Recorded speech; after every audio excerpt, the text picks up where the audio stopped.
रोजेदार मां का कातिल बेटा, अंजाम जो सबके लिए सबक बन गया। प्रस्तुति ईसा की आवाज। यह कहानी किसी आम जुर्म की नहीं, बल्कि एक ऐसी दर्दनाक हकीकत की है जो हर सुनने वाले के दिल को झकझोर कर रख दे। एक मां जिसकी गोद में पलने वाला बेटा, जिसके लिए वह रातों को जागती रही, जिसके लिए उसने अपनी इच्छाओं का गला घोंटा, आखिरकार उसी बेटे के हाथों रोजे की हालत में कत्ल कर दी गई। यह एक ऐसा हादसा था जिसने पूरे इलाके को हिलाकर रख दिया। लोग हैरान थे, गमगीन थे और सबके जहन में एक ही सवाल गूंज रहा था। आखिर वह कौन सा लम्हा था जब ममता की मोहब्बत नफरत में बदल गई? वह कौन सी घड़ी थी जब एक बेटे ने अपनी जन्नत को अपने ही हाथों झन्नुम बना दिया? कत्ल के बाद उस बेटे की जिंदगी में अजीब चीजें होने लगीं। मां के खून से रंगे हाथ उसे सुकून नहीं लेने दे रहे थे। रातों को वह डरावनी चीखें सुनता, दीवारें उसे काटने को दौड़तीं, नींद उसकी आंखों से कोसों दूर चली गई। उसे ऐसा महसूस होने लगा जैसे मां की बददुआ ने उसकी तकदीर पर मुहर लगा दी हो। यह कहानी सिर्फ एक मुजरिम की तबाही की नहीं, बल्कि एक सबक है उन सबके लिए जो मां बाप की भावनाओं को नहीं समझते, जो उनकी मोहब्बत को बोझ समझते हैं और जो यह भूल जाते हैं कि मां बाप की नाफरमानी सिर्फ इस दुनिया में ही नहीं, बल्कि आखिरत में भी बर्बादी का दरवाजा खोल देती है। ऐसी ही और सच्ची कहानियों के लिए सब्सक्राइब करें ईसा की आवाज और बेल आइकन दबाएं ताकि आपको हर नई वीडियो का नोटिफिकेशन सबसे पहले मिले। बिस्मिल्लाहिर्रहमानिर्रहीम। शहर बगदाद में फातिमा नाम की एक नेक औरत रहती थी। उसकी दुनिया उस वक्त हिल गई जब उसके शौहर का अचानक इंतकाल हो गया, लेकिन उसी गम के अंधेरे में अल्लाह ने उसे एक रोशनी दी। उसके बेटे का जन्म हुआ। फातिमा उस वक्त हामिला थी और जब बेटे की किलकारी गूंजी तो उसे महसूस हुआ कि जैसे अल्लाह ने उसके शौहर का बदला बेटे की सूरत में दे दिया हो। अब उसकी दुनिया सिर्फ बेटे के इर्द गिर्द सिमट चुकी थी। उसने ठान लिया कि चाहे कितनी भी मुश्किलें आएं, वह अपने बेटे की परवरिश इस्लामी तालीम के मुताबिक करेगी। मां की ममता और संघर्ष, शौहर के इंतकाल के बाद फातिमा ने मेहनत मजदूरी शुरू कर दी। वह सुबह से शाम तक दूसरों के घरों में काम करती और बाकी वक्त इबादत में गुजारती, लेकिन उसने अपनी थकान और परेशानी कभी बेटे पर जाहिर नहीं होने दी। शुरुआत में सब ठीक था। बेटा मां की हर बात मानता, उसके साथ रोजा रखता, सहरी करता, इफ्तार करता, नमाज पढ़ता और कुरान की तिलावत करता। फातिमा को अपने बेटे पर फख्र था कि उसने उसे दीनदार और अच्छा इंसान बना दिया है। बेटे की बदलती आदतें, लेकिन वक्त के साथ सब कुछ बदलने लगा। बेटा अब बड़ा हो रहा था और उसकी मासूमियत कहीं खोने लगी थी। उसने बाहर के गलत दोस्तों का साथ अपनाना शुरू कर दिया। यह वही लोग थे जिनसे फातिमा हमेशा डरती थी। धीरे धीरे वही हुआ जिसका डर था। बेटा अब रात रात भर घर से बाहर रहने लगा। जो बेटा पहले 5 वक्त की नमाज पढ़ता था, अब उसे नमाज की परवाह नहीं थी। जो लड़का रोजे रखता था, अब नशे का आदी बन चुका था। फातिमा उसे समझाने की कोशिश करती, मगर बेटा बेरुखी से कहता, अम्मी, आप अपना अमल देखो, मेरे पीछे क्यों पड़ी हो? मैं जैसा हूं वैसे ही ठीक हूं। फातिमा का दिल टूट जाता। उसने खुद को संभालने की बहुत कोशिश की, लेकिन उसकी ममता उसे बार बार बेटे के लिए रोने पर मजबूर कर देती। वह तन्हाई में बैठकर अल्लाह से दुआ करती, या अल्लाह, मेरे बेटे को सही रास्ता दिखा दे, मैं तो सब कुछ हार चुकी हूं। रमजान का महीना और फातिमा की उम्मीद। रमजान का मुबारक महीना आया तो फातिमा ने सोचा कि शायद यह पाक महीना उसके बेटे को बदलने का मौका देगा। उसने रोजे रखे और बेटे को भी सहरी के लिए जगाया, लेकिन बेटे ने साफ इनकार कर दिया। फातिमा ने अपने बेटे से कहा, बेटा, जब तुम छोटे थे तो मेरे साथ रोजा रखते थे। अब जब तुम्हारे लिए यह फर्ज हो चुका है तो तुम क्यों नहीं रखते? लेकिन बेटा बेरुखी से बोला, अम्मी, आप अपना काम करो, मुझे इन सब चीजों का कोई शौक नहीं। फातिमा का दिल अंदर से टूटने लगा। उसके बेटे की बेरुखी और लापरवाही दिन ब दिन बढ़ती जा रही थी। अब उसने अपनी मां के पैसों को भी बेकार खर्च करना शुरू कर दिया था। फातिमा जो दिन भर मेहनत करके कमाती, उसका बेटा उस पैसे को ऐसे उड़ाता जैसे उसे मुफ्त में मिला हो। एक दिन पड़ोसन ने फातिमा को राय दी, फातिमा, क्यों ना तुम अपने बेटे की शादी कर दो? शायद बीवी के आने से वह बदल जाए। शादी से उसे जिम्मेदारी का एहसास होगा। फातिमा को यह बात दिल को छू गई। उसे लगा कि यही उसकी आखिरी उम्मीद हो सकती है। उसने सोचा, शादी के बाद उसका बेटा घर बसाने लगेगा और बहू उसे सही रास्ते पर लाने में मदद करेगी। फातिमा ने रमजान खत्म होने का इंतजार किया और इस दौरान अपने बेटे के लिए एक अच्छी लड़की की तलाश में जुट गई। उसे पड़ोस के गांव में एक शरीफ और दीनदार खानदान का पता चला। जब फातिमा ने उनकी बेटी को पहली बार देखा तो उसका दिल कह उठा, यही मेरी बहू बनेगी। लड़की खूबसूरत ही नहीं बल्कि सलीकेदार और नरम मिजाज की भी थी। रिश्ता तय हो गया। लेकिन जब फातिमा ने अपने बेटे से इस बारे में बात की तो उसने बेरुखी से कहा, अम्मी, मुझे शादी में कोई दिलचस्पी नहीं। लेकिन फातिमा ने प्यार और सब्र से उसे समझाया, बेटा, यह तुम्हारे लिए जरूरी है। यह लड़की तुम्हारी जिंदगी में खुशियां लाएगी और तुम्हारा घर बस जाएगा। आखिरकार बेटे ने मां की जिद के आगे हार मान ली और निकाह के लिए राजी हो गया। रमजान के बाद फातिमा ने अपने बेटे का निकाह उस लड़की से करवा दिया। शादी के शुरुआती कुछ दिन फातिमा के लिए सुकून भरे थे। नई बहू ने घर की सारी जिम्मेदारी संभाल ली। अब तक जो फातिमा सुबह से शाम तक काम करती थी, उसे कुछ आराम मिलने लगा। बहू सास की खूब खिदमत करती और उनका हर वक्त ख्याल रखती। इस बीच बेटे में भी बदलाव आने लगा। पहले जो हर वक्त घर से बाहर रहता था, अब ज्यादातर वक्त घर पर रहने लगा। बीवी ने ना सिर्फ अपने प्यार से उसे संभाला बल्कि धीरे धीरे उसकी आदत भी सुधारने लगी। उसने बड़े प्यार से समझाया, अगर आप कोई काम नहीं करोगे तो हमारा मुस्तकबिल कैसे बनेगा। बीवी की बातों का असर होने लगा। बेटे ने बुरी संगत छोड़ दी, नशा करना भी कम कर दिया और छोटी मोटी मेहनत मजदूरी करने लगा। धीरे धीरे बहू ने बेटे पर पूरी तरह काबू पा लिया और उसे एक जिम्मेदार इंसान बना दिया। फातिमा की आंखों में खुशी के आंसू थे। जो बेटा कभी मां की बात नहीं सुनता था, आज वह बीवी की बातों से सुधर चुका था। लेकिन फातिमा का दर्द अभी खत्म नहीं हुआ था।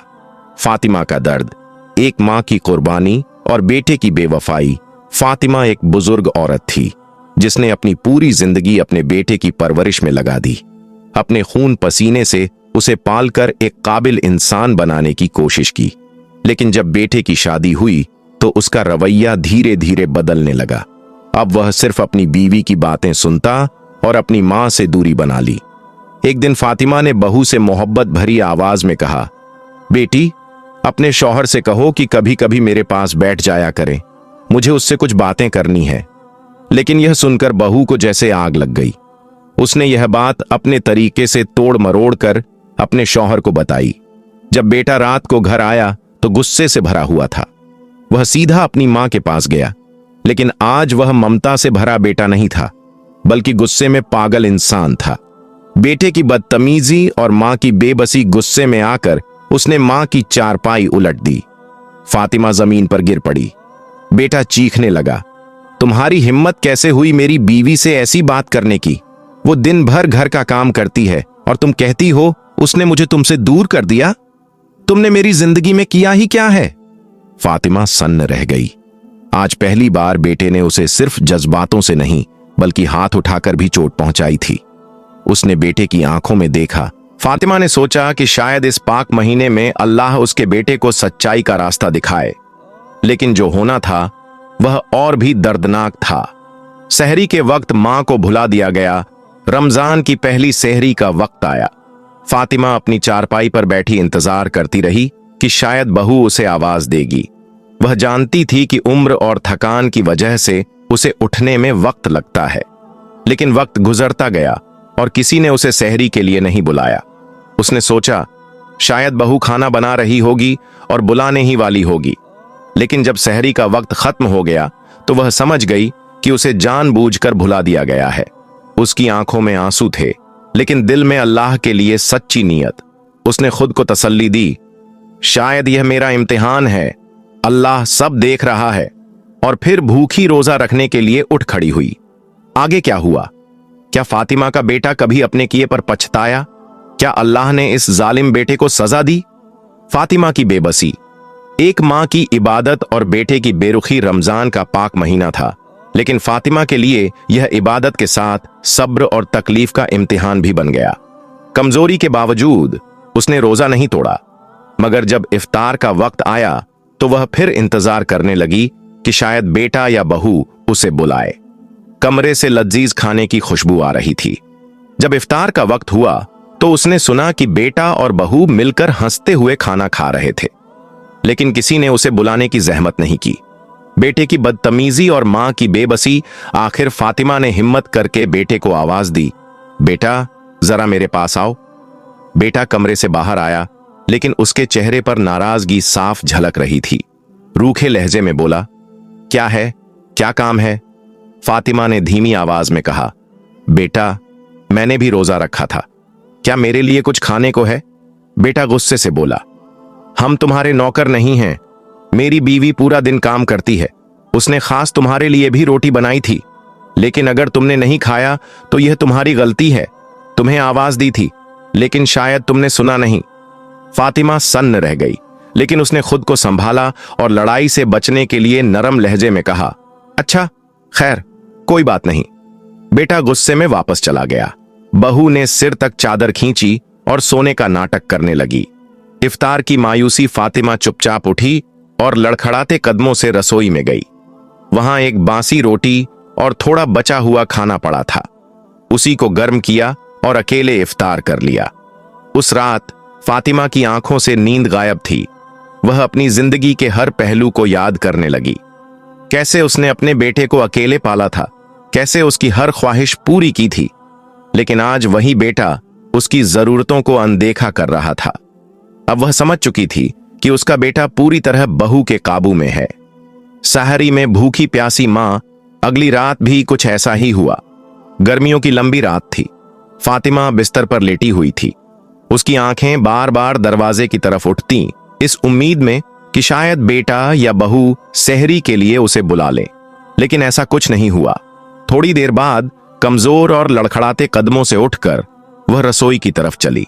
उसने सोचा, शायद बहू ने उसके लिए कुछ रखा हो। रसोई में सूनापन। जब उसने रसोई में जाकर देखा, हर तरफ खाली बर्तन और सूनापन था। ना रोटी का टुकड़ा था, ना पानी रखा था। उसका दिल बैठ गया। कमजोरी और भूख से बेहाल, उसने सिर्फ पानी का एक घूंट पिया और फिर अपने कमरे में वापस आ गई। बिस्तर पर लेटकर अल्लाह से दुआ करने लगी, मगर कमजोरी ने उसे घेर लिया। वह बार बार बेहोशी में चली जाती। तीसरा दिन, इंतहा का सब्र। तीसरे दिन जब बेहोशी से उठी तो सहरी का वक्त हो चुका था, लेकिन इस बार उसने पहले ही सोच लिया था कि उसे कोई बुलाने नहीं आएगा। वह खुद अपने लिए कुछ बनाने की कोशिश करने लगी। रसोई में जाकर देखा तो दिल और टूट गया। घर में आटा भी नहीं बचा था।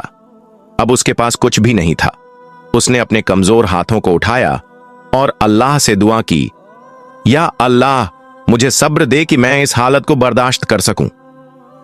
बेटे की बेरुखी पूरा दिन भूखी प्यासी अपने कमरे में पड़ी रही। सुबह उसका बेटा घर लौटा, लेकिन उसने अपनी मां की हालत देखने तक की जहमत नहीं उठाई। शाम को जब रोजा खोलने का वक्त हुआ तो बेटा और बहू मिलकर हंसते हुए इफ्तार करने लगे, लेकिन फातिमा को फिर किसी ने नहीं बुलाया। आगे क्या हुआ? क्या फातिमा की दुआ कबूल हुई? क्या बेटे को कभी अपनी गलती का एहसास हुआ? चौथा दिन, अल्लाह की रहमत। चौथा दिन आया। फातिमा के कमरे में एक घूंट पानी लेकर भी कोई नहीं गया। सुबह होते ही बहू ने धीरे से अपने शौहर से कहा, अम्मा जान 3 दिन से कमरे से बाहर नहीं आई हैं, जरा देखिए तो, कहीं उनकी तबीयत खराब ना हो। बेटे को यह सुनकर अच्छा लगा कि उसकी बीवी मां का ख्याल कर रही है। वह खुश होकर अपनी मां के कमरे में गया और कहा, अम्मी उठ जाइए, कुछ खा लीजिए। देखिए मेरी बीवी ने मुझे आपके पास भेजा है। लेकिन जब उसने अपनी मां को हिलाने की कोशिश की तो फातिमा के जिस्म में कोई हरकत नहीं हुई। कमरे में सिर्फ सन्नाटा था। बेटे का दिल डूबने लगा। उसने घबराकर अपनी मां को जोर से पुकारा, अम्मी अम्मी, लेकिन जवाब में सिर्फ खामोशी थी। बेरहम बहू का सुकून। बेटे ने घबराकर अपनी बीवी को बुलाया। दोनों के चेहरों पर चिंता थी, लेकिन बहू के दिल में एक अजीब सा सुकून था। उसने मन ही मन सोचा, चलो अच्छा हुआ, अब इस बुढ़िया से पीछा छूट गया। हर वक्त नसीहत देती रहती थी। लेकिन बहू ने अपने चेहरे पर झूठी चिंता की लकीरें खींच लीं। आंसू बहाने का नाटक करते हुए बोली, अम्मा जान, आप इतनी खामोशी से हमें छोड़कर चली गईं। बेटे की तड़प और पछतावा बेटा पूरी तरह टूट चुका था। उसे एहसास हुआ कि उसने अपनी मां के साथ कितनी बेरुखी की थी। मां भूखी प्यासी थी, लेकिन उसने एक बार भी उसके बारे में नहीं सोचा। अब वह अपने गुनाहों के बोझ से दब गया। घर में मातम छा गया। बेटा, जो कभी अपनी मां की ओर ध्यान नहीं देता था, अब हर वक्त उसकी यादों में डूबा रहने लगा। उसे हर वह पल याद आने लगा जब उसकी मां ने भूखी प्यासी रहकर उसकी खिदमत की थी। जब वह बीमार पड़ता तो मां रातों की नींद कुर्बान कर देती थी, लेकिन अब वही मां उसकी बेरुखी की वजह से इस दुनिया से चली गई। बेचैनी और रातों की करवटें, रात को सोते वक्त भी बेटे को चैन नहीं आता। हर बार उसकी मां का चेहरा उसकी आंखों के सामने आ जाता। वह बिस्तर पर करवट बदलता और खुद से कहता, मैंने अपनी मां के साथ कितना गलत किया। अगर मैंने उनकी देखभाल की होती तो वह आज जिंदा होती। मां के इंतकाल के कुछ दिन बाद एक दिन उसकी बीवी ने कहा, आप बहुत परेशान रहते हैं, लेकिन अब हमें आगे बढ़ना चाहिए। आपकी मां अल्लाह के पास चली गई हैं। उनके लिए दुआ कीजिए और अपनी जिंदगी बेहतर बनाने की कोशिश कीजिए। यह सुनकर बेटा थोड़ा संभला। उसने अपने दिल में ठान लिया कि वह अपनी गलतियों का कुछ तो कफारा करेगा। उसने अल्लाह से तौबा की। अब वह दिन रात नमाज पढ़ने लगा, मां की मगफिरत के लिए दुआएं करने लगा। एक और इम्तिहान, कुछ दिन तो ऐसे ही गुजर गए, लेकिन जिंदगी ने एक और इम्तिहान उसके सामने खड़ा कर दिया। एक सुबह सहरी के वक्त उसकी बीवी ने उसे उठाया। देखिए, सहरी का वक्त हो गया है, मैंने आपके लिए रोटी बनाई है। लेकिन जब वह उठने की कोशिश करने लगा तो अचानक उसके पैर लड़खड़ा गए। वह जमीन पर गिर पड़ा। मुझे लग रहा है कि मेरे पैरों में कोई ताकत नहीं रही, उसने घबराकर अपनी बीवी से कहा। बीवी ने फौरन हकीम को बुलाया। सर्द खबर हकीम ने जांच करने के बाद गहरी सांस ली और कहा, बहुत अफसोस की बात है, इनके पैरों में अब जान नहीं रही, यह अब कभी चल फिर नहीं पाएंगे। यह सुनकर बेटे पर मानो कयामत टूट पड़ी। उसकी आंखों से आंसू बहने लगे। यह सब मेरे गुनाहों का अंजाम है, वह रोते हुए अपनी बीवी से कहने लगा। मैंने अपनी मां का दिल दुखाया, उन्हें भूख प्यास से मरने दिया। अल्लाह मुझे माफ नहीं करेगा। बीवी का बदलता दिल, बीवी ने पहले उसे तसल्ली दी, लेकिन धीरे धीरे उसका दिल भी बदलने लगा। अब उसे अपना भविष्य ज्यादा अहम लगने लगा। कुछ दिनों तक तो उसने अपने शौहर की सेवा की, लेकिन फिर उसकी बेचैनी बढ़ने लगी।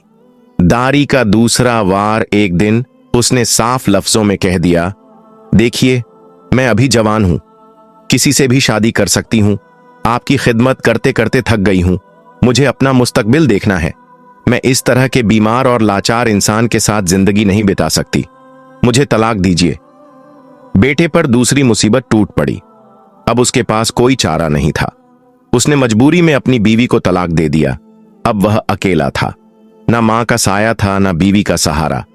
अब वह चारपाई पर पड़ा रहता और अपनी किस्मत को कोसता। अब ना कोई उसकी सेवा करने वाला था, ना कोई सहारा।